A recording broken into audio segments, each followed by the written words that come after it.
Ministar finansija Siniša Mali otkrio je da će do povećanja plata u javnom sektoru doći od 1. januara. Imunolog Srđan Janković je rekao da je za sada akcenat na boljoj primjeni mera koje su već na snazi.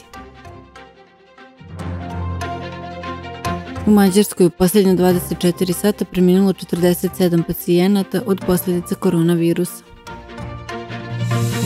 U požaru na stambenoj zgradi u naselju Ekonomija 1 u Baču izgorela je cijela zgrada koja je bila dom za oko 20 porodica. Muškarac star 71 godinu poginuo je kada je pokušao da pretrči autoput Beograd-Novi Sad u Zemunu. U Žitištu u bunaru pored salaša Stelija na Rošu pronađeno je beživotno telo 39-godišnjeg VK zvanog Lavi.